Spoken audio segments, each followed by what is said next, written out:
안녕하세요, 도영 선생입니다. 이번 영상에서는 미리 예고해 드렸다시피 버닝썬 사건과 관련돼서 이 경찰의 대처가 굉장히 좀 이상한 부분이 많죠. 그래서 이 부분에 대해서 한번 짚어봤습니다. 자, 여튼 김 씨는 집단 폭행을 당한 후에 이제 경찰에 신고를 하죠. 근데 이제 승리 씨 여동생이 공개한 영상에 따르면요, 이 이후에 이제 김 씨가 클럽 내부에서 쓰레기 봉투를 들고 나와서 집 밟는다든지 아니면은 잿더리로 보이는 어떤 물체를 또 들고 나와가지고 이거 막 던지죠. 그러니까 뭐 극도의 좀 흥분된 상태로 좀 보여집니다. 근데 아마 이 장면이 김 씨가 집단 폭행을 당한 이후의 장면인 것 같은데요. 말씀드렸던 대로 승리 씨 여동생이 클럽 측의 폭행 장면을 넣지 않고 바로 이 장면으로 넘긴 것으로 보아서 아마도 뭐 김 씨가 경찰이 오기 전에 굉장히 많은 난동 부렸다, 이런 이미지를 좀 주기 위함이 아닌가, 그런 생각이 들었습니다. 제가 봤을 때는 이 부분은 이런 식으로 해석이 가능할 것 같아요. 집단 폭행을 당한 김 씨가 경찰에 신고를 했고, 근데 해당 난동 영상에서 폭행의 주범으로, 집단 폭행의 주범으로 알려진 이 클럽의 장의사는 보이지 않거든요. 그러니까 이제 신고 이후에 이 김 씨가 전화로 이제 경찰에 신고를 한 이후에 장의사는 클럽 내부로 피신을 했거나 해당 자리를 좀 떠난 것으로 확인이 되는 거죠. 그래서 이제 이 부분부터는 이제 뇌피셜이에요. 그러니까 김 씨가 봤을 때는 폭행의 주범인 장의사가 클럽 내부로 들어간 게 본인이 이제 경찰에 신고를 해서 도망간 듯이 이렇게 느껴지지 않았을까라는 생각이 들어요. 그래서 이제 경찰 앞에서도 이 김 씨가 클럽 가드들이나 관계자들한테 다시 나를 한번 때려봐, 이런 식으로 얘기하는 장면들이 나오는데, 이게 이제 경찰관들이 왔으니까 나름대로 이제 뭐 아까 맞던 상황하고 달라진 거예요. 그래서 조금 의기양양함을 표현하고 있는 장면이 아닌가 싶습니다. 그리고 이제 중간중간에 김 씨가 클럽 직원들을 좀 조롱하는 듯한 모습들이 보여지죠. 그냥 이런 장면들만 봐도요, 이 김 씨가 당시에 클럽에 대한 굉장히 강한 적개심을 보이는 것을 확인할 수가 있죠. 이전에 이 클럽 측에서의 집단 폭행 사실이 없었다라고 한다면 이 영상 속에 담긴 김 씨의 모습이요, 굉장히 취한 그런 주치자가 난동을 부리는 모습으로 보여질 수 있겠다. 앞에 있는 사실을 우리가 모르고 있었으면요. 그러니까 이제 경찰이 출동했을 때 이 난동 부리는 주치자를 업무방해로 체포를 한 거기 때문에 현장에서 뭐 수갑을 채워서 연행을 해도 온당했다, 이렇게 뭐 주장을 할 수 있겠지만, 근데 뭐 이전에 폭행 사실이 확실히 있었죠. 이걸 다 알고 있고요. 그래서 이 부분은 김 씨가 폭행을 당한 피해자 입장에서 가해자에 대한 분노를 표출하는 장면으로 보는 것이 맞을 것 같아요. 그러니까 김 씨가 막 술에 취해서 난동을 부렸다라기보다는 맞고 나서 이제 화가 난 상태에서 그런 난동을 부렸다, 이렇게 보는 게 맞을 것 같습니다. 그러니까 적어도 명분은 있는 거죠, 이 상황이. 근데 뭐 그렇다고 해서 이 영업장 앞에서 쓰레기 봉투를 막 짓밟아서 막 이렇게 어지럽히거나 막 소리를 지르고 이런 행위들이 정당하다고 볼 수는 없을 수도 있어요. 그러니까 적어도 법으로는 그렇죠. 다만 인간적으로는 충분히 이해가 가죠. 근데 방금 말씀드린 것처럼 이 상황에 대해서는 제가 아니라 누구라도, 이 영상을 보시는 누구라도 분노를 표출했을 가능성이 높다고 봐야죠. 이 집단 폭행을 당했잖아요, 일단은. 그래서 이제 이 부분은 좀 짚고 넘어가야 될 것 같습니다. 자, 김 씨의 폭행 피해 사실은 실제로 있는 사실이죠. 이게 이제 난동을 부리게 된 원인이고요. 난동을 일으킨 부분에 대해서 죄가 있다면은 처벌을 받아야 마땅하지만은 김 씨가, 근데 경찰이 이제 현장에 출동을 했잖아요. 그러면은 난동을 부리는 원인에 대해서 물어보는 것도, 그거에 맞게 또 대처를 하는 것도 저는 경찰이 해야 할 일이라고 생각을 합니다. 일단 신고를 누가 영업방해나 난동을 하고 있다고 하지 않았잖아요. 첫 신고를 폭행 피해자 입장에서 경찰에 신고를 한 입장이었으니까요, 김 씨가. 그러면 이제 김 씨를 체포하기 이전에 최소한 원인을 좀 정확하게 파악한 뒤에 현장에서 이거하고 관련된 사람들은 서로 같이 데려가서 조사를 하는 게 이치에 맞죠. 지금 어디 뭐 세콤에서 출동한 게 아니잖아요. 경찰에서 출동을 한 거잖아요. 이렇게 보면은 적어도 이 난동을 부린, 체포를 당한 김 씨 이외에도 일단 김 씨도 신고를 했으니 김 씨가 지목한 클럽 가드들이나 그 장의사한테 상황을 파악을 하고 일단 이들도 같이 가서 서해에서 진술서를 받아야 되는 게 순서에 맞죠. 당시에 김 씨가 신고자 신분이었어요. 가해자 입장에서 경찰을 만난 게 아니고 본인이 피해자 입장에서 신고를 했단 말이에요. 근데 생각해보세요. 그냥 동네 술집에서 만취한 사람이 경찰에 신고를 해요, 내가 맞았다고. 그냥 이 상황에서도 경찰관들이 일단 오면요, 신고자는 시비 붙은 쪽하고 일단은 거리를 두 개 떨어뜨려 놓습니다. 중재를 하는 거죠. 일단 맞았다고 하니까 이 신고자를 보호를 하면서 때린 사람이 누군지를 찾는 게 일반적이죠. 근데 하필 버닝썬 앞에서만 유독 뭐 일반적이지 않은 상황이 발생됐을까요? 이거 참 모를 일입니다. 2019년 2월 6일 모 일간지에서 이 유튜브를 통해서 한 영상을 공개합니다. 당시 현장에 있던 경찰의 바디캠인 것 같아요. 바디캠이 이제 현장 상황을 찍기 위해서 몸에 이제 뭐 부착을 하는 그런 캠이라고 생각을 하시면 될 것 같아요. 그러니까 이제 제일 가까이서 찍었겠죠. 제가 이거 그 영상 보자마자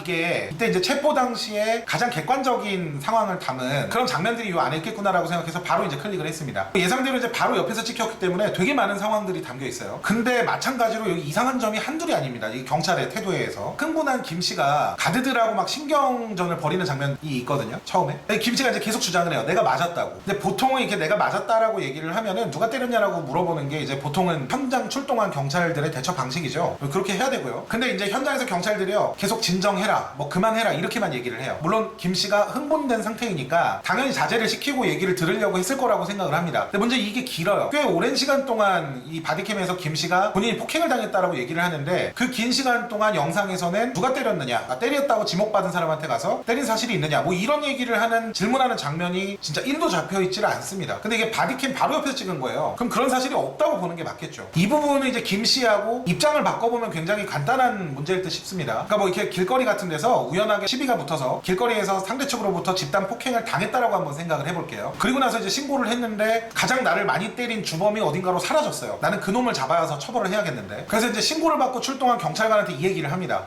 얘네들도 때리긴 했는데 제일 많이 때린 놈이 있어요, 뭐 이렇게 얘기를 하죠. 근데 경찰관이 계속 진정하래요, 그만하래요. 그러면서 딱히 어떠한 조치를 취하지 않는다는 거죠. 자, 이렇게 바꿔 생각하면은 우리의 심정은 어떨까요? 물론 김 씨의 모든 행동들이 정당화될 수는 없어요. 저도 좀 불편한 그 장면들이 좀 있었는데 특히 뭐 공권력을 좀 비하한다라는 그런 느낌을 받기도 했고요. 근데 이게 그러면서도 좀 이해가 가는 부분들이, 이 상황이 지금 굉장히 억울한 상황이잖아요, 김 씨 입장에서는. 그러니까 적어도 현장 경찰관들한테 김 씨가 불만을 막 토로하는 장면만큼은요, 이게 충분히 그럴 수 있지 않나라는 생각이 드는 거예요. 저도 이제 바디캠 영상을 보면서. 자, 근데 이 체포 과정에서 가장 이슈가 되었던 부분이 바로 김 씨가 이제 경찰에 의해서 제압을 당하면서 수갑을 차는 그 장면이 아니었나 싶습니다. 경찰은 이제 김 씨가 쓰레기 봉투 막 난동 부리고 뭐 이제 집어던지고 이런 장면, 그리고 막 욕설하고 가드들한테 뭐 약간 모욕적인 언사를 했던 것 같아요. 그리고 이제 뭐 공무집행방해 혐의도 있었죠. 그래서 이제 체포 장면에서 전과 후의 상황을 따져서 현행범으로 체포를 했다, 뭐 이렇게 밝히는데요. 그러니까 신고자가 지금 현행범으로 이제 신분이 바뀐 거예요, 이 상황에서. 근데 제가 보니까 특히 이제 공무집행방해와 관련된 얘기는 적어도 이 바디캠 안에서 담겨있는 장면에서는요, 김 씨가 경찰관이랑 감정적인 대처를 벌이기는 합니다. 근데 이 모습이 자기 의견을 표출하는 과정으로 보여져요. 그러니까 신고한 입장에서 상황을 막 설명하고 경찰이 뭔가 공정하게 이 현장에서의 공권력 집행을 하지 않는 것 같으니 이 부분에 대해서 항의하는 것을 이거를 공무집행 방해로 볼 수는 없다는 생각이 들어요. 그러니까 뭐 신고자가 흥분해서 현장에서 당연히 폭행 피해자니까 흥분해 있을 거고, 그 자리에서 뭐 좀 두서없이 말하거나 경찰관의 질문에 대해서 제대로 답하지 않는다고 해서 이게 공무집행 방해가 될 수가 있나요? 그리고 이제 경찰에서 발표했던 것처럼 김 씨가 뭐 경찰관한테 위력을 가하는 그런 장면도 안 나와요. 근데 이제 김 씨가 이렇게 경찰관의 목을 휘감고 이렇게 엎어져서 제압당하는 그 장면 하나가 경찰관에게 김 씨가 위력을 가했다, 뭐 이렇게 볼 수 있는 유일한 장면인데, 이미 뭐 MBC에서도 보도가 됐지만 저도 좀 진실을 좀 알고 싶다라는 마음으로 영상을 수차례 돌려봤거든요. 근데 이제 김 씨가 넘어지는 과정을 좀 살펴보면요, 김 씨의 우측에 있던 경찰관이 김 씨가 이제 정면에 있는 경찰관하고 일종의 뭐 좀 대치를 하는 모습이 보여지는데, 측면에 있던 경찰관이 김 씨를 먼저 끌어당겨요, 뒤쪽으로. 그리고 나서 이제 김 씨가 엎어지지 않으려고 손을 뻗었는데 그게 이제 앞에 있는 경찰관의 몸으로 간 것이고, 그러면서 이제 앞에 있는 경찰관이 김 씨를 제압을 하죠. 이게 세세한 관찰 없이는 이게 처음에는 김 씨가 마치 경찰관을 넘어뜨리려고 하다 제압을 당한 것처럼 보이는 장면이기도 하거든요. 근데 실제로 이거를 자세히 들여다보면요, 김 씨가 먼저 경찰관을 폭행하거나 그러려는 의도가 전혀 보이질 않아요. 말을 좀 뭐 그렇게 하는 거는 솔직히 저도 인정을 합니다. 내가 경찰관이라도 좀 기분 나쁘겠다라는 생각까지는 했어요. 근데 지금 경찰이 먼저 김 씨를 몸의 균형을 무너뜨렸고, 김 씨가 넘어지지 않으려는 장면에서 경찰관을 잡았기 때문에 이거는 경찰관한테 위력을 가했다라기보다는 김 씨가 본인의 몸의 균형을 잡기 위한 반사 행위로 보는 게 맞다는 거죠. 근데 이렇게 화면으로 보는 저도 알았는데 현장에 있는 경찰관들이 그걸 전혀 몰랐을까요? 그러니까 이게 좀 이해가 되질 않습니다, 이 부분도. 그리고 이제 문제는 또 여기서 끝나지를 않아요. 이 사건에서 보여지는 경찰의 모습은요, 제가 이전에 암사역 그 칼부림 사건과 관련돼서는 전적으로 경찰의 편을 한번 들었는데, 이 사건에 대해서는 뭐 편을 들 수 있는 부분이 없어요. 경찰관이 김 씨를 이제 수갑을 채운 다음에, 그것도 이제 뒷수갑을 채웠죠, 팔을 이제 뒤쪽으로 해서. 근데 보통 뒷수갑을 채우는 경우는 뭐 강력범죄라든지 굉장히 경찰관한테 위해를 가할 수 있는 상황에서 뒷수갑을 채운다라는 얘기를 이제 들었습니다. 근데 뭐 요 얘기는 저도 그냥 들은 얘기라서 너무 깊이 있게까지는 갈 필요는 없을 것 같고요. 그냥 그런 경우도 있다더라 정도만 전제를 깔고 본다고 한다면, 김 씨가 이제 현장에서 자기가 꼬리, 그러니까 갈비뼈가 부러진 것 같다 뭐 이런 얘기를 하거든요, 다쳤다라는 얘기를. 그럼에도 불구하고 땅에 눕히고 김 씨를 뒷수갑을 채웠어요. 마치 강력범죄 저지른 사람 연행하듯이. 이거는 그냥 폭행 사건이잖아요. 근데 그 상황에서 김 씨를 수갑을 채우고 경찰차로 데려가는 과정에서 한 경찰관이 이렇게 얘기를 합니다. 클럽 가드들을 향해서요. 처벌 원하지? 이런 식으로 반말로 물어봐요. 그리고 기다렸다는 듯이 클럽 가드들이 네 원합니다 이런 식으로 대답을 하죠. 그러니까 이게 무슨 그 꽁트 찍는 것도 아니고요, 현장에서 뭐 감정적인 교감이 있었던 건지, 지금 이 김 씨를 제압하는 과정이라든지 연행하는 과정에서 굉장히 김 씨 쪽에 불리한 형태로 지금 진행이 됐는데, 그 상태에서 지금 반대쪽 폭행의 혐의까지도 있을 만한 사람들한테 그냥 당연하게 이 사람에 대한 처벌을 원하지? 라고 반말로 물어본 거예요. 그리고 클럽 가드들은 그 얘기 끝나자마자 네 원합니다 이렇게 얘기를 했고요. 그냥 답은 정해져 있고 형식 형식적으로 주고받는 대화 같아요. 그냥 딱 보더라도. 처음에 이 영상을 제가 이제 접했을 때, 바디캠 영상을 접했을 때, 저는 김 씨가 생각보다 공권력을 좀 비하하는 발언을 한다든지 욕설을 내뱉는 장면을 보면서 술에 취했나? 좀 이성을 잃은 상태인가? 이렇게까지 생각을 했어요. 사실 굳이 뭐 유착 관계까지가 아닐지라도 경찰도 같은 사람이잖아요. 그러니까 이제 필요 이상으로 좀 경찰을 몰아붙이는 듯이 보이는 그런 김 씨의 모습이 보였기 때문에 경찰이 그거에 대해서 화가 난 게 아닐까 이런 생각도 했었어요. 그러니까 유착 관계가 아니라 그냥 현장에서 김 씨가 자꾸 이제 기분 나쁜 얘기들을 해서 경찰도 사람이니까 좀 감정이 섞인 그런 대처를 했나? 이렇게 생각을 했다는 얘기죠. 근데 이제 조금 전에 말씀드렸던 그 장면 있잖아요. 처벌 원하지? 네, 원합니다. 이 장면을 보고 나서는 김 씨가 오히려 현장에서 왜 이렇게 화가 난 건지, 경찰은 또 왜 클럽 관계자들한테 폭행을 가한 부분에 대해서 질문조차 몇 번을 안 하는 것처럼 보이는지. 사실 저는 질문하는 장면을 아예 못 봤고요. 근데 뭐 화면에 안 잡혔을 수도 있으니까 몇 번은 했다고 가정을 할게요. 그러니까 이걸 한참 양보를 해서 경찰관이 출동한 현장이 거의 클럽이잖아요. 그러니까 클럽이니까 경찰관이 자주 출동을 할 수는 있겠죠. 그러니까 자주 보니까 친해질 수도 있겠죠. 클럽 관계자들이랑. 근데 지금 그 상황은요, 친한 형 동생이 만난 게 아니잖아요. 정식으로 신고를 접수한 사건이고 그 신고에 의해서 출동을 한 경찰관과 폭행 혐의가 있는 가해자의 관계였단 말이에요. 근데 마치 정해져 있는 질문을 하고 정해져 있는 답을 얻은 그런 기분이 들었다라는 게, 이게 지금 일반적인 상황에서 이해할 수 있는 부분인가? 뭐 이런 생각이 드는 거죠. 아니 심지어 현장에서 경찰이 좀 클럽 관계자들이랑 얘기를 해서 현장에서 좀 친해지고 같이 봤을 때 좀 김 씨가 좀 진상을 부린다, 이런 정서적인 공감대가 대화를 통해서 뭐 형성이 된 장면이 있고 이러면 이해라도 좀 하겠어요. 근데 아예 클럽 관계자들하고 경찰은 크게 얘기를 안 해요. 그 바디캠 영상에서. 바로 옆에서 찍힌 영상에서 그 장면이 없다라는 거는 현장에서 봤어도 사실 그렇게 대화를 나눈 장면이 없었을 거다라고 추정할 수가 있는 거잖아요. 그 이후에도 경찰들의 좀 이해가 안 되는 조치들이 계속되죠.